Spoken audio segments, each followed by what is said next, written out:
Okay, how to change the B string on your Les Paul.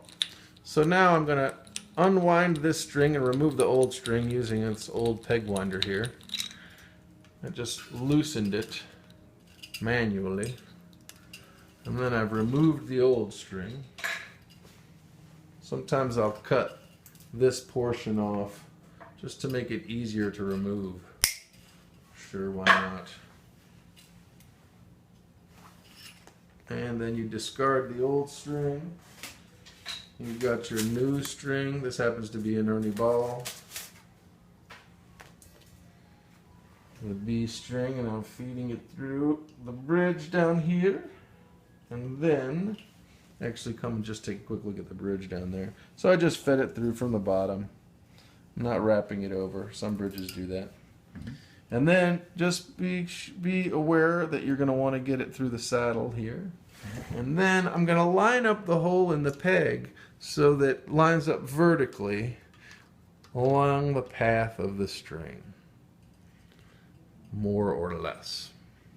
And then just pull the string sort of finger tight, just get a little bit of tension on it so you can measure how much string you can wind around the peg. So with this is a B string, it's a very skinny string so I can get a lot of windings.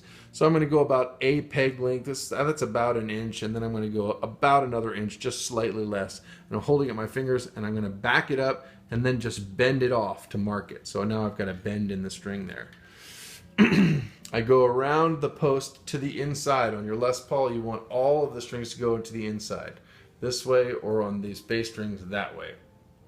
So I'm going to take the first winding and wind it manually with my fingers of my right hand, and then I'm going to switch hands. You went over. I went over the excess of the string. Yep, exactly.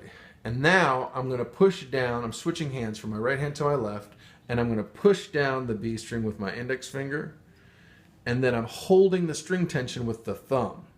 So that the thumb, and it'll go over the nail, or otherwise it's going to cut into your finger. But you go right over the thumbnail, and that allows you to put tension on the string. And now I've just got, with that bend in the string and this tension on there, I've got just enough tension that I can start winding the string.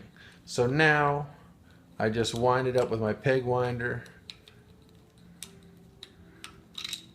And the idea of the finger here is just to keep the string coming off the bottom of the post. And every once in a while I might take my fingernail, I don't know if you can see that, and just pull the bottom winding up a little bit. But I'm just keeping tension on it with the left hand and winding with the right.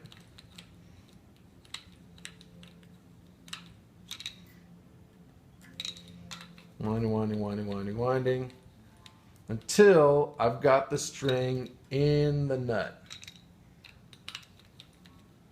And just go check back to make sure it's in the bridge down there. So you've got it, just make sure that you've got it in the slot there, which it is.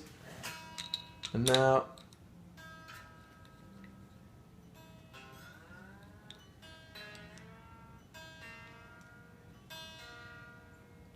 ballpark the pitch. That's about a fourth away. Some people like to bend the endings. I don't. After that, and I'll just clip that off.